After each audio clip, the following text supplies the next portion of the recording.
Good afternoon, everyone. I'm Lindsay Ellis, the president of the Clive Chamber this year. I would like to thank you all for attending today's luncheon, whether you chose virtual or in person. We're just excited that you're here.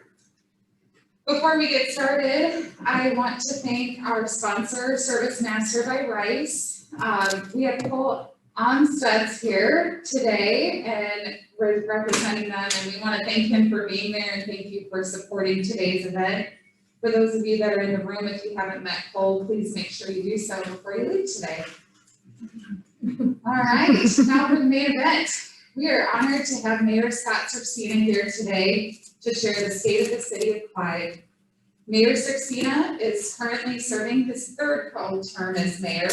He previously served on the Clive City Council from November 2003 to December 2009.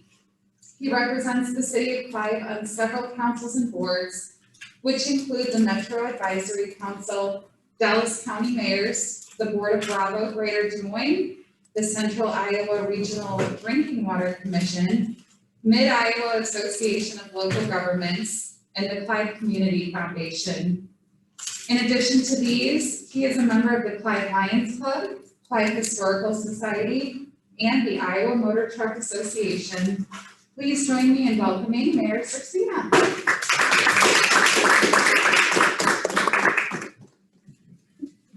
Thank you, Lindsay. Well, good afternoon, everybody. How we doing? Good. Great to see everybody. Sunny day here. Here at what will in the future be a very, very different public meeting space that we're sitting in right now. As good as it is now, we think we want to make it better. We'll talk about that a little bit. But Lindsay, thank you for the kind introduction. You kind of hit all the points there, and what a pleasure it is to serve really in my 12th year as your mayor here in Clive. Worked with a great team. Matt McCullen, our city manager, is here, and Pete the cook, our assistant city manager, is online and is helping facilitate that part of it. So, Christy, thank you for your leadership, and thanks to the chamber for having me. I'll start by saying that the state of the city of Clive is outstanding. So with that, I'll open it up for questions.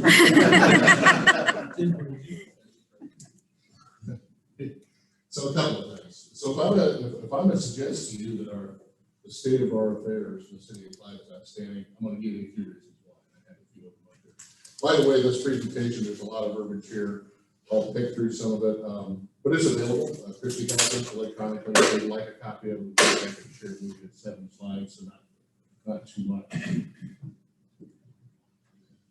So, you don't need me to tell you that 2020 was a heck of a year for all of us. We all struggled. It was a very, very challenging year across the spectrum. And so what we tried to do here, me and our council and our management team, so okay, we want to really emulate attributes of what we believe to be a resilient city. And so we chose to focus on in kind of these areas: financial preparedness. You're always going to hear me talk about that. We're AAA bond rated city. We've always managed our finances very conservatively here. And that puts us in a position to be nimble when you're all of a sudden slammed with a national pandemic. So that was our first focus. Cultivating our reliable partners. But we've always been proud of our ability to work with our neighbors really well, and other regional organizations like the Metro Waste Authority, Mid-American Energy. The derecho last summer, wow, what a scenario that was. And so you're faced with this immediate cleanup situation that has to be handled right. And we try to take care of our residents while doing that. So reliable partners, pretty important. I'll speak to this probably a couple of times throughout the presentation, but a clear plan for our future. This is our strategic planning that we do annually. Your mayor, your council, management staff, we come together every year, typically in August, and we spend 3 days with mayor, council, and management staff, but then our staff is engaged for multiple days throughout that process, also working through our priorities, what our priorities are going to be. We do that every year. We spend that time to make that investment because it keeps us on the rails, to be honest with you, and it keeps us consistent. So very pleased about that effort. Strong and well-maintained infrastructure. Our built environment, all the sexy stuff like sewers and streets, utilities, we want to keep that strong and stay ahead of that curve. And we didn't pull back in 2020 at all. I throw a reliable snow removal up there because, I hear about that often. I hope your experience has been positive for that. I don't want to toot our own horn too loudly, but I hear about it from Clive residents, and I hear about it from residents of other cities. And that is such a compliment. It's such a blessing, and it's humbling. And I visit with Jeff Mann on a regular basis and say, we don't want to mess this one up. And he hasn't, as far as I'm concerned. So, what else over? Lastly, but not leastly, adaptive and creative teams. Our management team, with Matt's leadership, figured out a way in COVID to structure things, to structure our programming and our services to where we kept our residents safe, our business partners safe, our employees safe throughout the pandemic. We still have work to do. We're not out of the pandemic yet, but boy, we're close. We're together in this room, which is totally awesome. So, I would share with you that one of the main attributes of being a resilient city for us is this idea of trust. 2020 has been a very divisive year. Unfortunately, it has, and that's the reality of it. Whether you talk about the national election, whether you talk about Black Lives Matter, you name it, we had it. It seemed like in 2020. What we have done, and the council has given the direction on, our biannual citizen satisfaction survey. That sounds really exciting. Has anybody here taken that survey? Have you been approached on taking that survey? Ben has? Tom has? Okay. Well, it's not just a little survey. So you gotta wanna take the effort and really do it and do it right. And we do that with a third party provider that does a great job following up. We've done that biannually since 2012, and by doing that, we've been able to establish some trending on stuff. We're not gonna go through all of it, but I really wanna highlight this one. Clive ranked #1 out of hundreds of jurisdictions nationwide. For the job the city government does at being honest, being open and transparent to the public, informing residents about issues facing the community, and treating residents with respect. Now, all of us in this room are professionals. These seem like blocking and tackling things, don't they? Real basic stuff. But I'm amazed to learn and understand those entities that don't do that. And it's really, really important to our residents. They tell us this every year. So I'm very excited about that one. And that's a big act. So when I share that the state of our city is outstanding, this is a big one right here. Okay, how about this ag chart for you?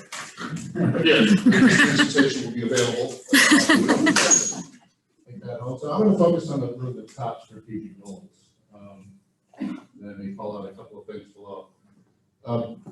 Again, with our strategic planning, very, very important. One of the most important things we do.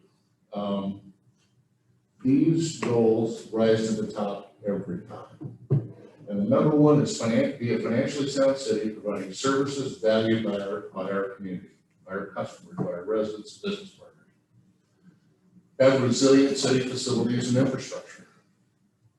And that's been a big one. As things get outdated, as we grow as a community, we've got to make those investments like we're going to do here. I'll speak about in just a minute. We want to maintain a distinctive Clive greenbelt. It's the spine of our city. It's our largest asset.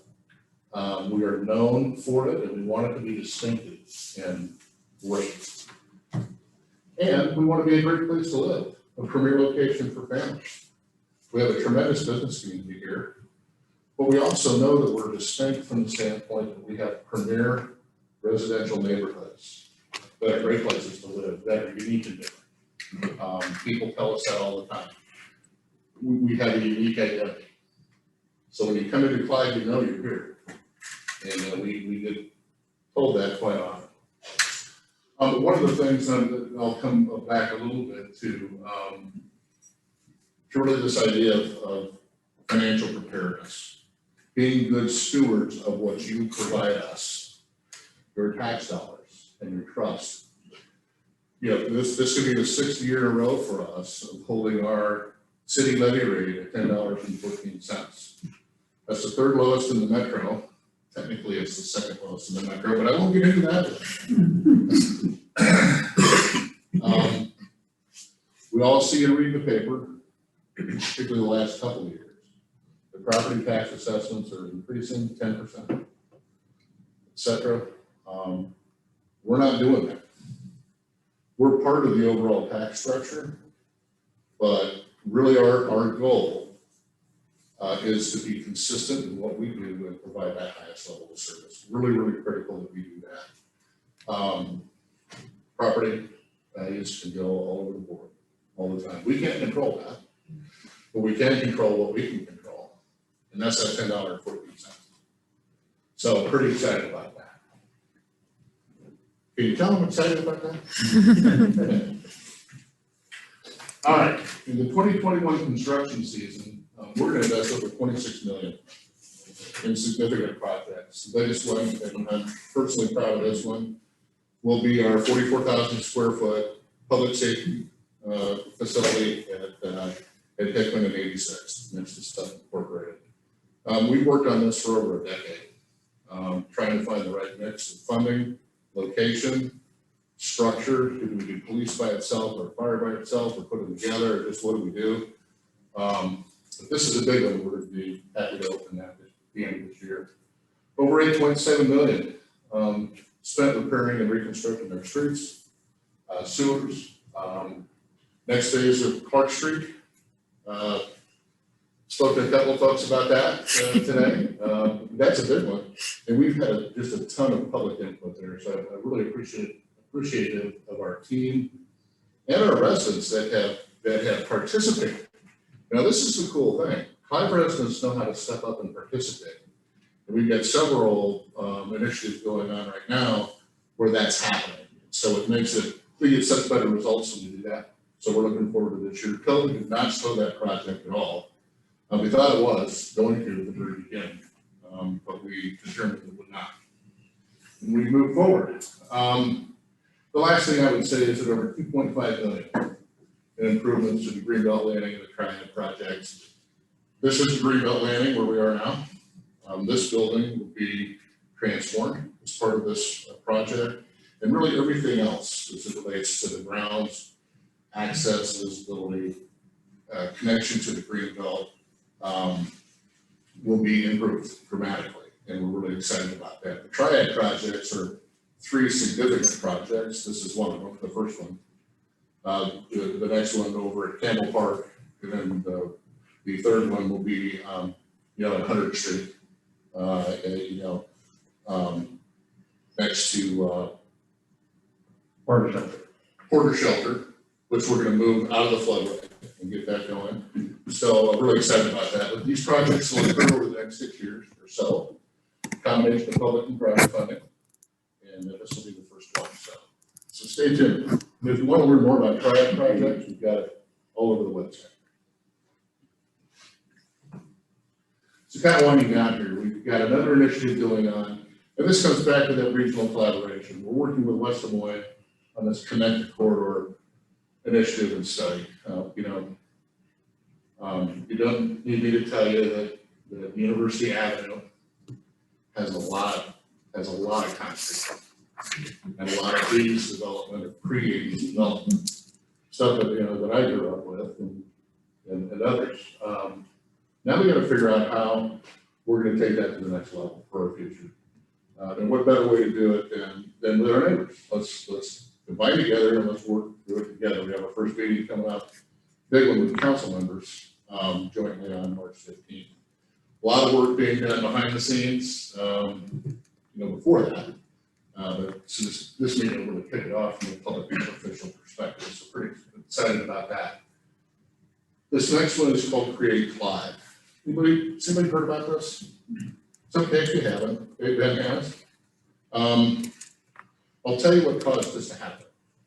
3 years ago in strategic planning, the council decided to take the bold step of focusing on flood-prone properties on University Boulevard, that 78th Street and East, roughly, area, because that's all floodway. We have homes in the floodway. So the thought was, is that instead of fighting it, let's get those structures out of the floodway. And we're going to use some of our reserves to purchase those properties on a voluntary basis.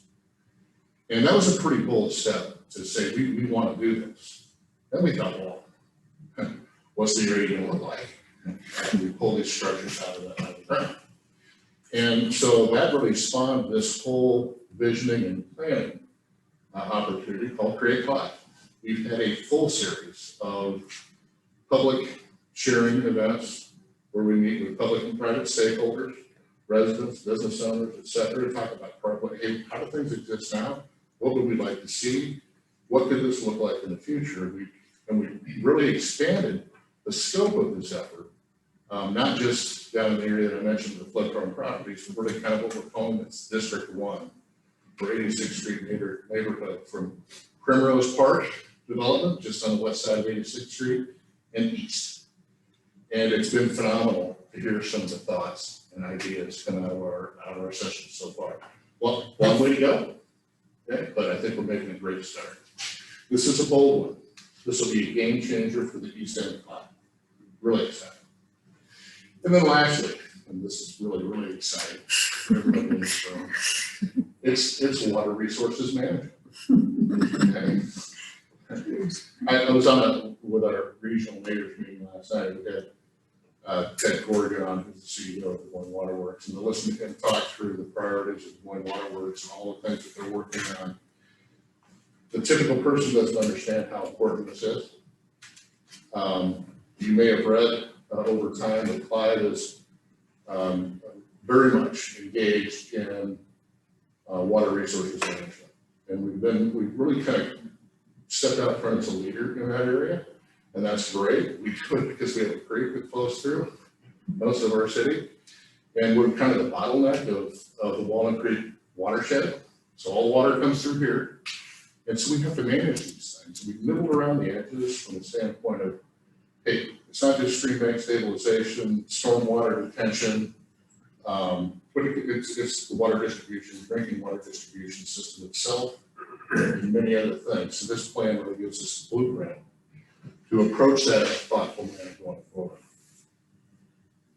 So at the end of the day, we want to provide an environment for our business partners and for our residents to live hopeful, optimistic lives. How often do you hear that? I would guess not too often.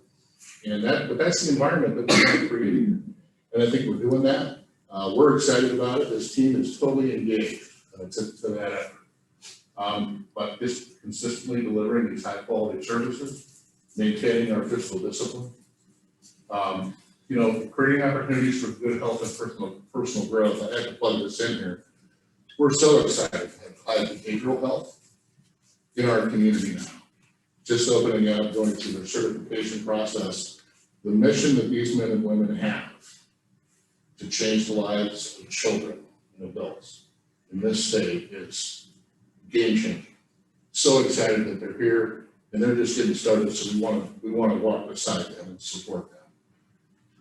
And then lastly, we want to continue these investments in the Clive Greenbelt and other parks. Part of our investment are these wonderful goats that we have. Our mascot. Breeding babies, Matt? We've had 7 in the last 2 months. Yeah. Well, there it goes. They're not rabbits, but they're close behind. So we're excited to have the Greenbelt goats. They're over there, go see them, feed them, have fun with them. They're on the team. And this is something else. Typically you don't see these things happening in cities. We said, our mayor and council team said, the goats are staying, right? And I said, we'll figure out a way. And here we are. So I'll end on the green belt goes. Thank you so much for your time, Chamber. Thank you for having me here to share. Those of you that are online with us, thank you. Now, I'll open it up for questions. Hit me, I'll try to answer it. If I can't, Matt can. Any questions? In the back. Mr. Mayor, Michael Smith with CDR Hubble, and also a Clive resident. Nice to see you. I had shared with the owners of property in University Park Shopping Center the recent plan that was published, and the question that they have obviously is if that plan were to move forward, and I realize it's very preliminary at this stage, but if that plan were to move forward, when people have invested, two parties I represent have invested $8 or $9 million just themselves in University Park Shopping Center. How would, if that property was converted to, say, multifamily or whatever it would be, would there be a process where those folks would be, would it be condemnation? How do they get reimbursed for the investment they made in the Yeah, that's a great question. I'll respond by saying that a couple things. A, we don't want to get a cart ahead of a horse at all. I think as we work through this planning effort, and again, we're really on the front side of it, we're going to have the input of the investors and the stakeholders on all sides in those things.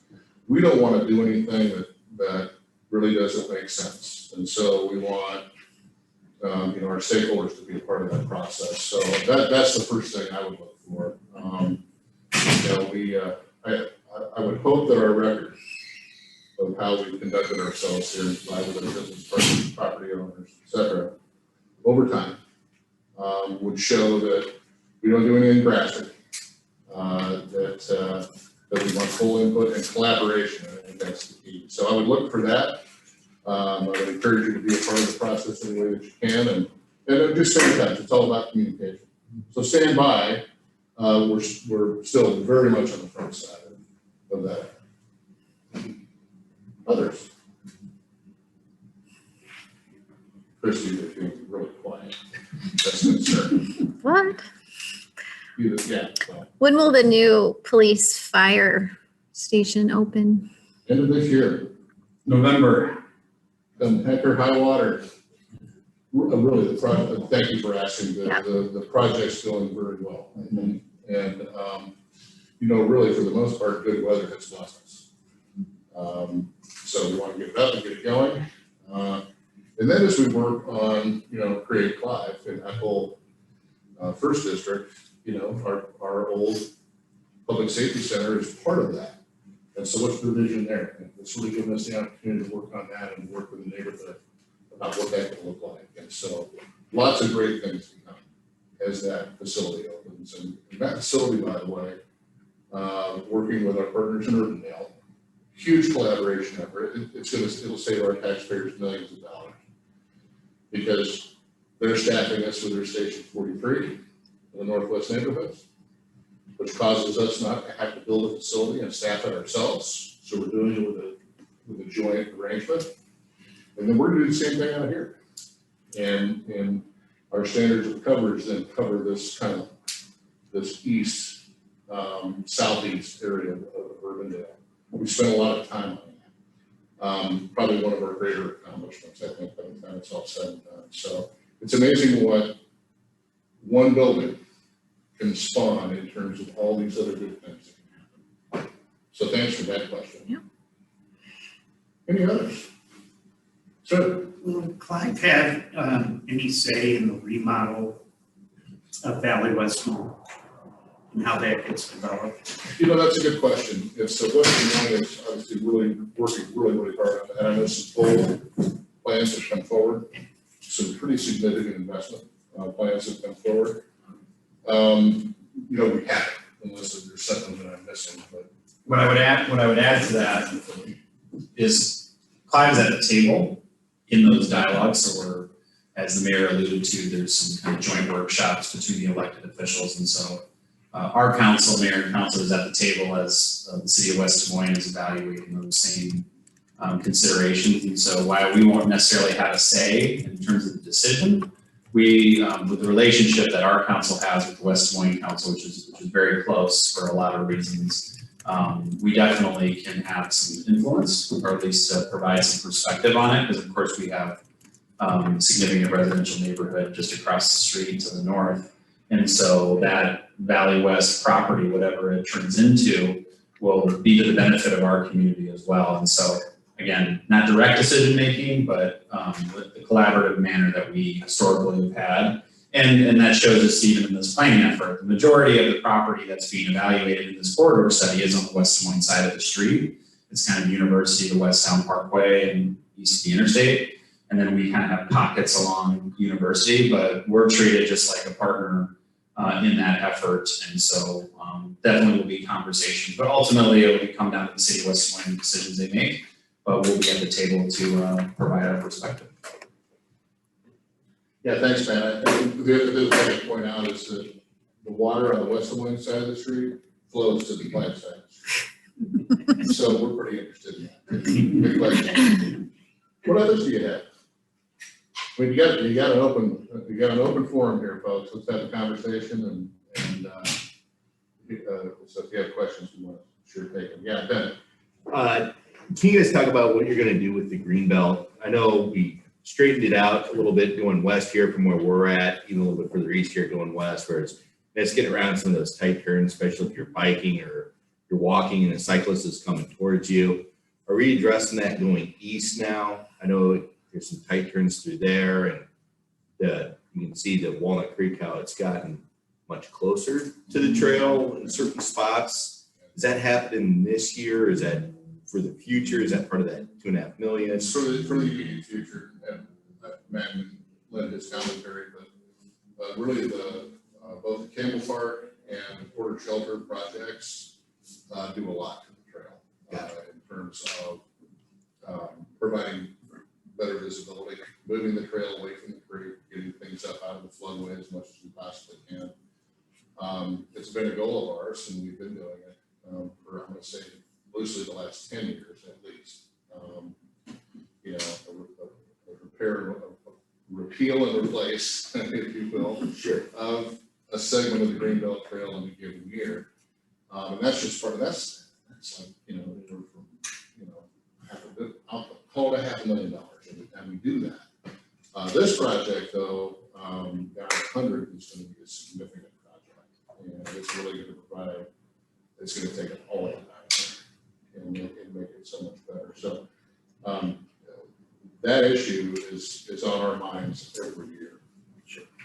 Just with these, I think with these kind of bold projects, it slows it down just a touch, but not too much. Understood.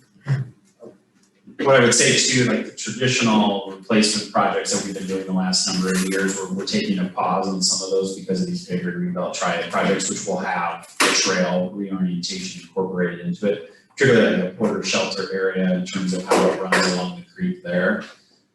We have a few spots too as we work our way east of here where we're going to start evaluating some pedestrian crossings where the pedestrian bridges are at and start to think through. We know that some of them are going to be due for replacement. And so does it make sense to realign the trail in a certain area because of the way it was done originally and make it so it's not so close to the creek or at a bend point and have like the pedestrian bridge go across?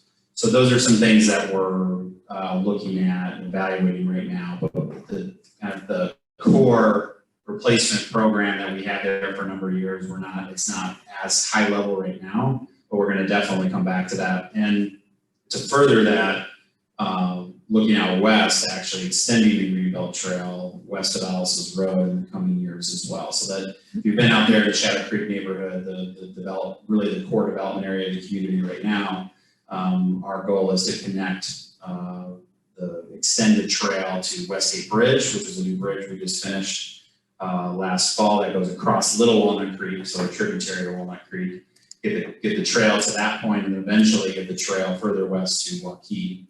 And they will take it from there and actually they'll connect over to the new high school. So we're kind of working on both ends, if you will, in terms of the trail system, but the triad projects along this area is going to have some significant realignment in terms of, we think of Campbell really reorientating the entire bridge versus kind of straight east-west and actually putting it on a rotating it a bit to create different viewpoints along that area, and that will affect the trail alignment and kind of keep these longer, slower, or longer curves, which again, to your point, Ben, provides better visibility, but doesn't necessarily make it a thoroughfare where it's just straight all the way through. And so we want to make sure we balance that recreational trail feel and not make it a speedway for bikers as well, because our residents demand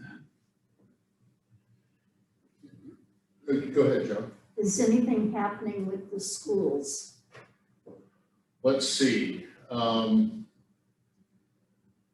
think that as relates to Indian Hills, probably would be the first thing I would point to. And we're working with them to try to figure out how we can utilize some of that green space in a collaborative manner. There's also some stormwater issues that we have through the Indian Hills area that we're working on now that are fairly significant. And that's ongoing. I think you mentioned schools, and I'm going to take us back out west to Alice's Road in that area in our northwest neighborhoods, and the elementary school just to the north on the Urbandale side has really changed the demographic of that traffic out there. And so this 1.8 million overlay that we're going to need to do on Alice's Road, a bit ahead of what we thought. The growth out there is phenomenal. An opportunity, and I'm seeing a lot of heads nodding around the room. Go out there and just take a look at what's going on. It's premier development. There's a new school. There's a lot more traffic, and you're kind of right on the edge of rural Dallas County, which is kind of cool. I like that. But I spent a lot of time out there, and Matt talked about, the Westgate Bridge and that whole section that will be opening now, and the trail expansion and everything else that goes with it. We have a wildlife area out there that I'd like to see us really work on and keep a segment of that just natural prairie. You're hearing it here. Council hasn't approved it. But we have that, and we have a really unique situation there where we could do some really creative planning to do things differently and preserve some of our heritage as well. So, big excitement about that. Thank you, John. Christy. I have a question in the chat. It says, can you talk about the changes to the Hickman 8035 interchange? Oh, absolutely. We could be here all afternoon. So I'll start with, this is really the last planning project along this stretch of 35 in collaboration with the Iowa DOT, federal government, two entities that are really heavily involved, and then the city of Clive and Urbandale right here at this interchange. Got a couple things going on there. We have a widening of Hickman Road that will be occurring over the years, and will factor into the timing of this particular project. But the more we analyze it, that whole intersection is going to have to be completely redone. The bridge will have to be extended. We're looking at a diverging diamond scenario to be able to facilitate the level of traffic that's going through there. That reminded me of our traffic counts, so we're doubling and tripling in a very, very short period of time going forward with our traffic counts. So that's driving a lot of this. Initially, we'll see work at 128th and Hickman to expand that intersection, because that's going to be a relief valve for some of the backup when we put our heads down and go through the pain of pulling everything out of 35 Hickman at that intersection and really doing what we need to do there. It'll be a significant project. I'm not going to pull any punches. It'll be painful, but we have to do it. And if we have to do it, we're going to do it right. And there's a lot of work going on right now behind the scenes with staff, the NPL organization, the DOT. We've had the DOT down here, the directors, board members, I myself, Mayor Andaway, we took them on a tour of the corridor, so they understand and visually see at rush hour in the morning what we're dealing with here. And so this is a big deal. But we're going to get it right. we'll fix it. We just gotta get there, and these things take time. So we had to work, at least initially, just to get on the DOT commission, to get on their 5-year funding plan. And they've been very helpful, and they're doing that, and we're working very well collaboratively together, but say that, by the time go with that. But stick with us on this. You know, a lot more to come, and you'll start to see action pretty soon. Great question from the chat, thank you. What's, Others? there's a follow-up. Oh, What's the timeline? well, 5 years, 5 years, loosely 5 years. And that was a short answer. 4 to 5 years. Okay. Yes, sir. On a much smaller scale, any discussion about what to do with Berkshire and Douglas? Sure, Douglas. So yeah, We're working on it.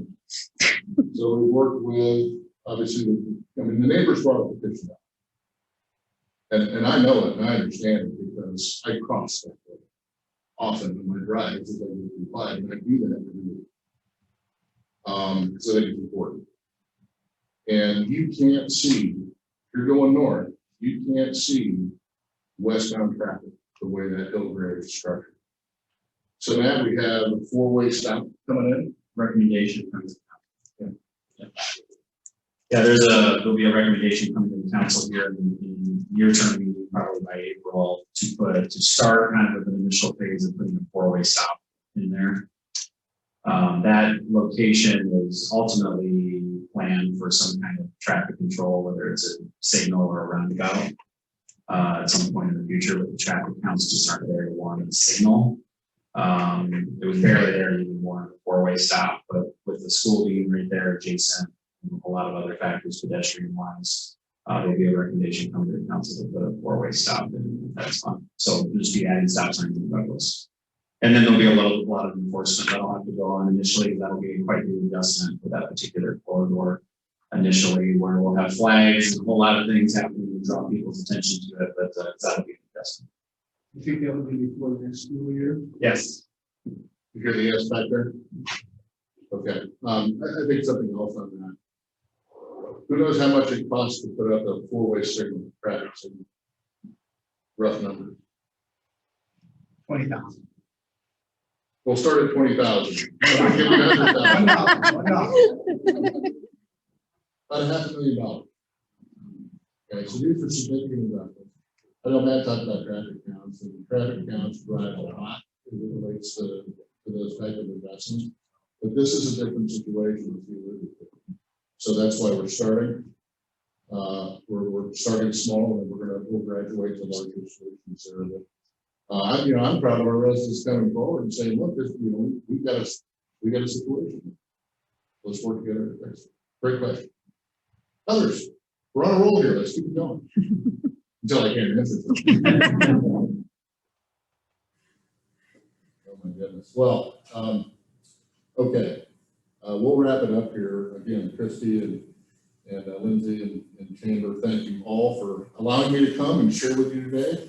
It is my honor to serve as your mayor, and I look forward to having a great year with all of you. So have a great week. Keep us informed if we can be helpful. Thank you. Thank you.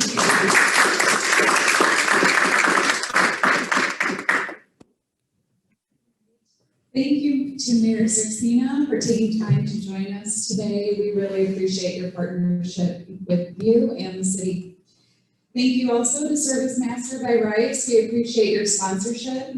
And we also want to thank all of you for attending, again, whether in person or virtual. I hope you all have a great day, and we look forward to seeing you at our next event.